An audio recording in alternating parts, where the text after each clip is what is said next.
Welcome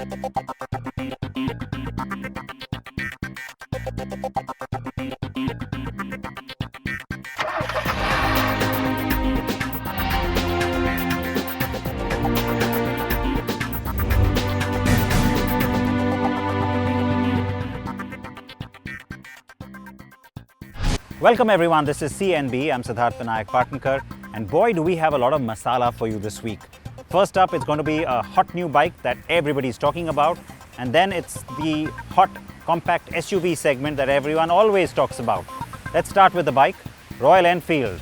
Yes, I've got your attention. RE Classic, I've definitely got your attention. The Classic 350, back in its new avatar. This is a new generation. Preetham spent a lot of time with it. Here is everything you need to know.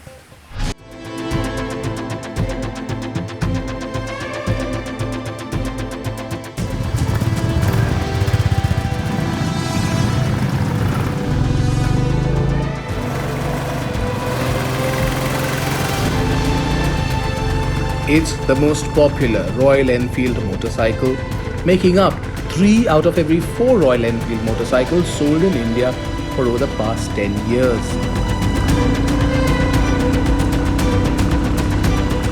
And now in 2021, the Royal Enfield Classic 350 gets a complete makeover, at least in technology, performance and dynamics. But it still retains that unmistakable silhouette and the characteristic thump from the single-cylinder long-stroke 350cc engine.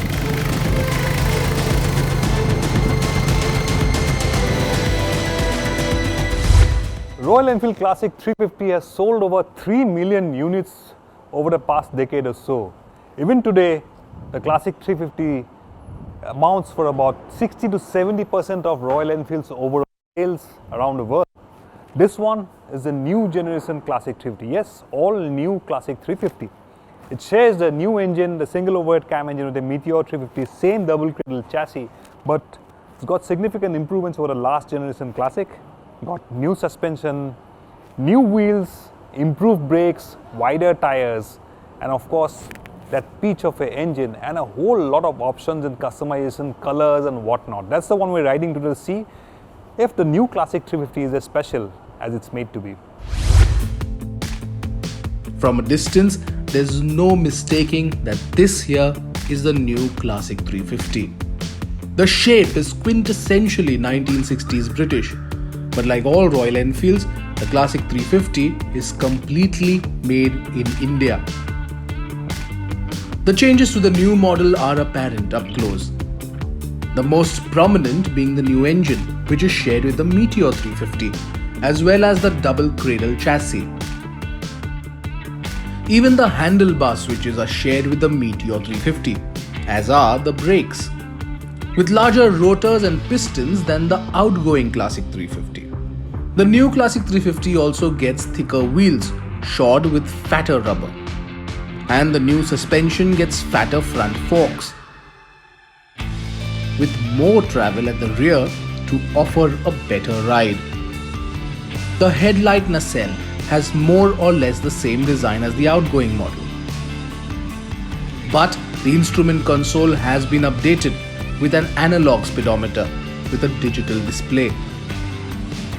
But it still misses out on a gear position indicator and distance to empty readings.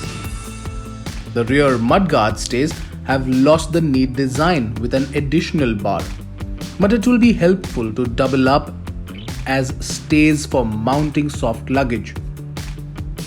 The heavier front forks and the wheels add to some weight, but there are reductions in many components. But the new Classic 350 is still marginally heavier than the Meteor 350. Overall, the design remains more or less the same, but there are changes in the side panels, seat, lights and mudguards. Even the rear brake pedal design is different. The new Royal Enfield Classic 350 is available in as many as 11 different colors spread over 5 different variants. At the base is the Classic 350 Redditch version, which comes with single channel ABS. Above that is this new Halcyon. It comes in 3 different colors, very nice green shade here. And above that is the Signals version where you get in Marsh Grey and Sandstorm, just like the current Desert Storm. And then you get the dark models which come with standard alloy wheels and tubeless tires. And the top spec, the one that we're riding today, is the chrome variant. Right now only the chrome variant comes with the Tripper navigation pod, but going forward you can add the Tripper across any variant. And of course all these variants are further customizable through the Make It Yours program.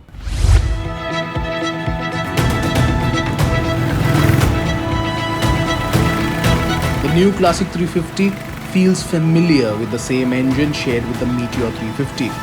It's smooth, with gear shifts which slot into place with precision. And the trademark thump leaves no doubt that the new engine has the same long stroke feel and character that so many customers love about a Royal Enfield 350. The new Classic 350 is happiest at speeds of around 90 km per hour, but will easily cruise at low triple-digit speeds, enough for use on Indian roads, but may be lacking in some top-end performance for some Western markets. Ride quality is planted, and even over broken roads and no roads, the Classic 350 trudges on.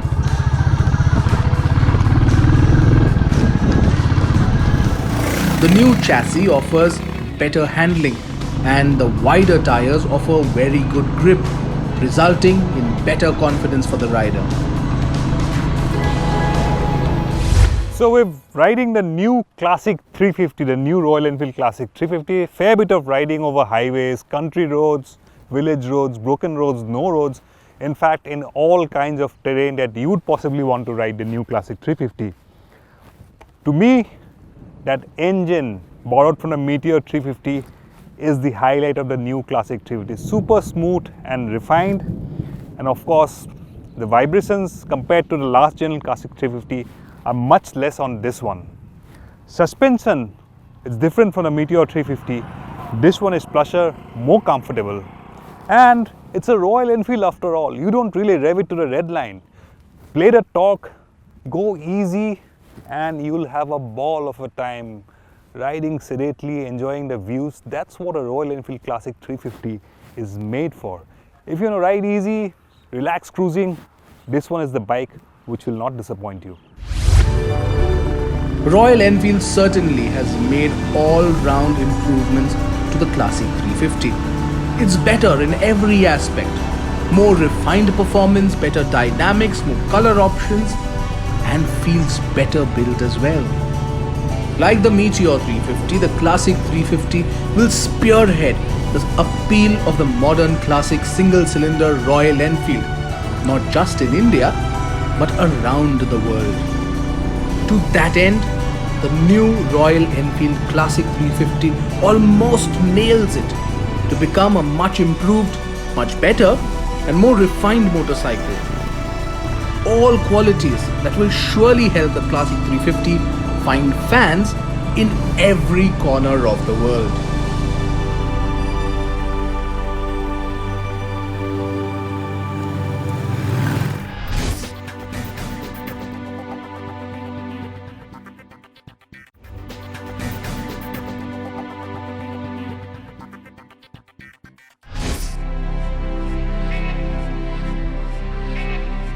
The compact SUV remains the hottest, most crowded and fastest growing segment in India's passenger car market.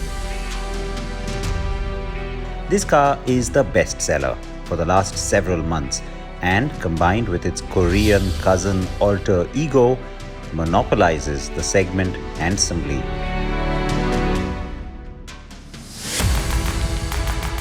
But of late, the Germans have had something to say about it.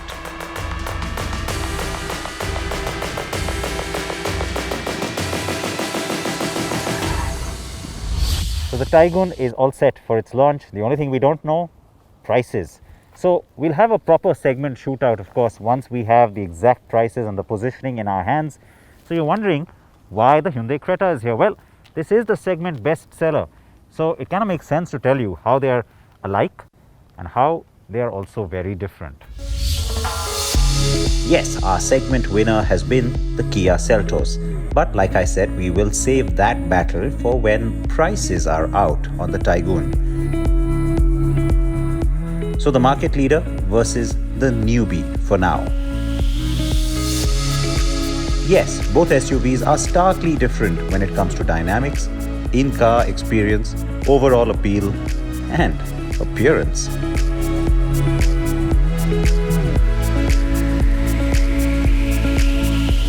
Now the Creta has been around for months, so we've got really used to seeing tons of them on our roads. But let's be honest, when it first drove in, at least for me, the styling, though very modern, very different, was also very weird. It's kind of strange looking, this car. You get used to it, like I said. But you know what? A lot of people love it too because of that, because it looks so different. Here you get more of the same in some senses, but that could be a huge advantage because one glance and you know it's German, and more importantly, you know it's a Volkswagen. The Taigun looks obviously compact, while the Creta gives the impression of being bigger than it is.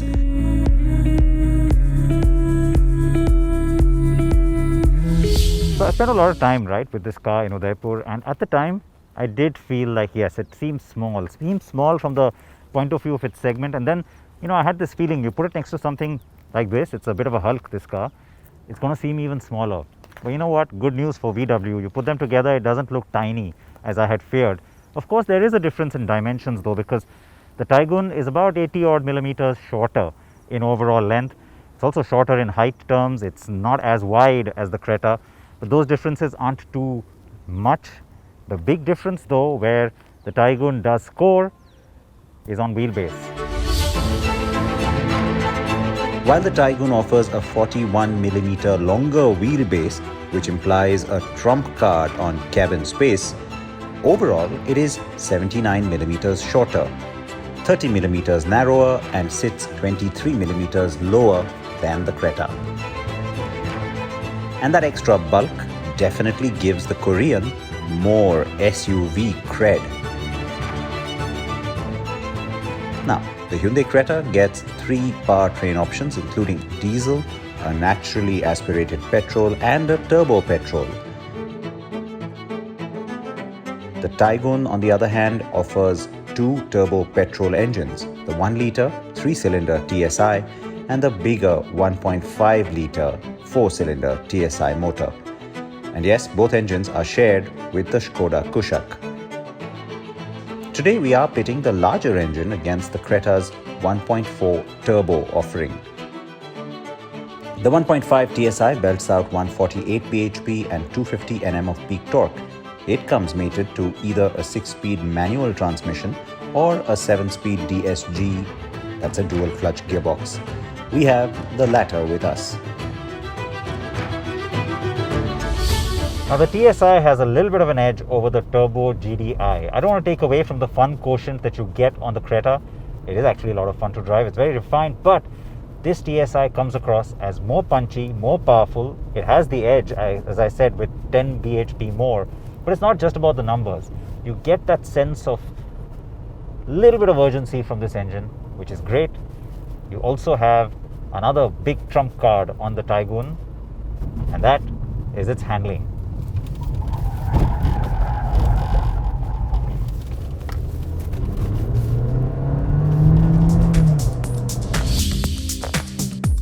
Yes, the Taigun quite evidently has better dynamics, and thank God for it. That also means that the Volkswagen-ness is intact on the car. The suspension setup is right on point for our road conditions. It doesn't dive much, and there's a hint of softness going over bumps, potholes, or rough roads, while it's still adequately agile around bends and corners. It's a well-judged ride and handling balance. The steering too feels more engaging and tactile. It's quick to your inputs and the car goes exactly where you point it. Tight overhangs, longer wheelbase, a good combination to eliminate understeer, and the tail remains in check. The only downside? These comparatively lower profile 17-inch tires that get noisy at higher speeds. Now the Creta 1.4 Turbo too feels sporty, but with a different character altogether. The 1.4 GDI motor churns out 138 bhp and 242 Nm of peak torque. It has a 7-speed dual-clutch transmission as standard. Even this is a high revving engine, but the slight difference in power output is perceptible, more so because it's the heavier of the two. The speed build-up is comparatively linear and the shift isn't as seamless.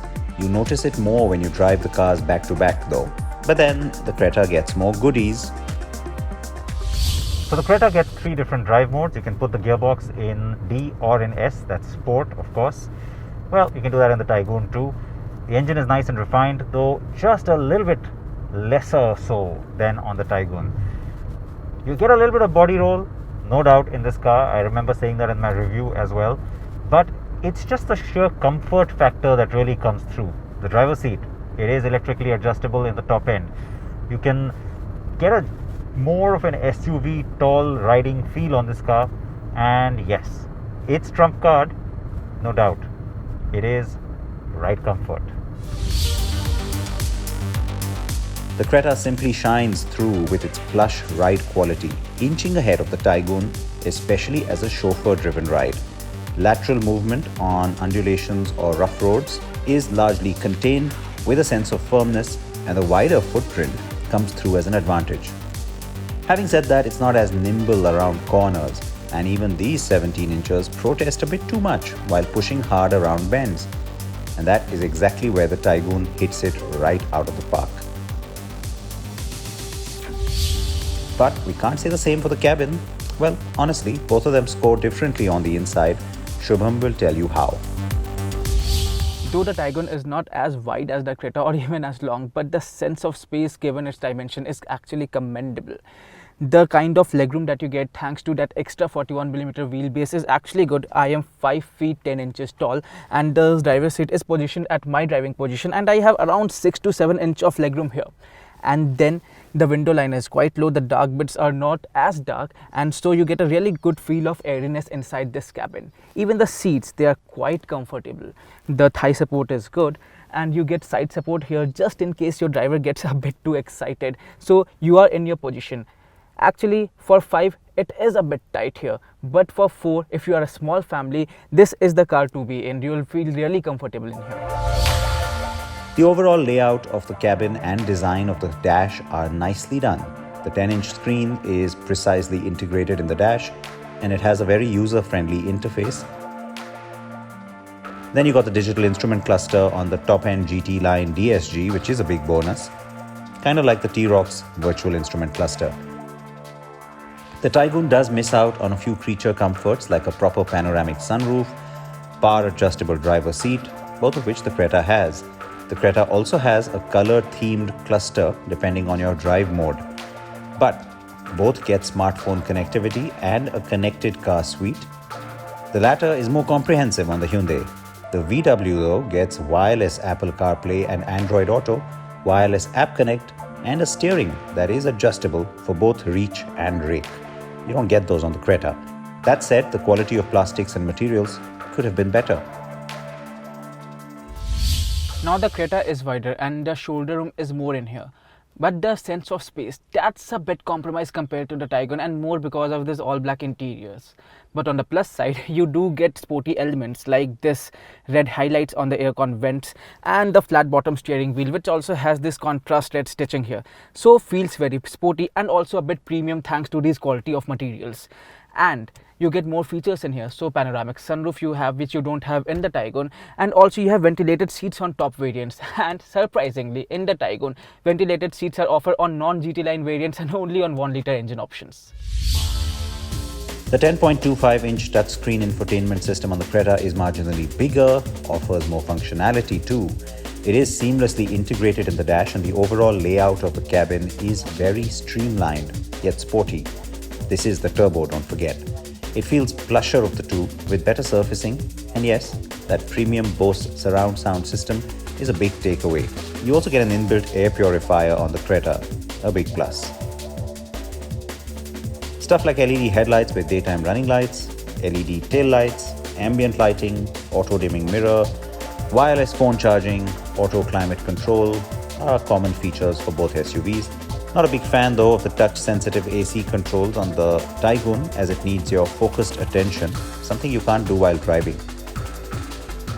On safety, both SUVs are well loaded. Features like 6 airbags, anti-lock braking or ABS with electronic brake force distribution or EBD, electronic stability control or ESC, traction control, hill hold control, tire pressure warning and ISOFIX child seat mounts are in both cars at the top end. No crash test ratings with us for either though.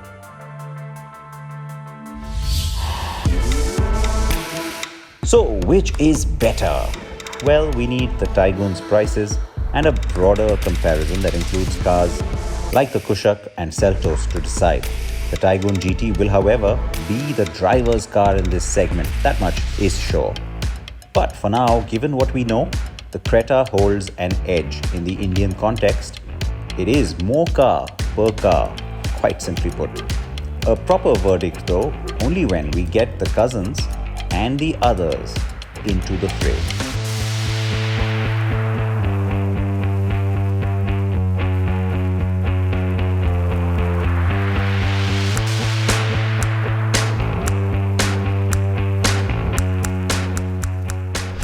The Taigun versus Creta. Hot story. It's going to get hotter once the Taigun's prices are out. That happens on the 23rd of September. Meanwhile, please take care of yourselves. It's been pretty rainy around different parts of the country. So be careful on the road. Please wear your seatbelts. Please wear your helmets on a two-wheeler and keep your masks on. Bye-bye.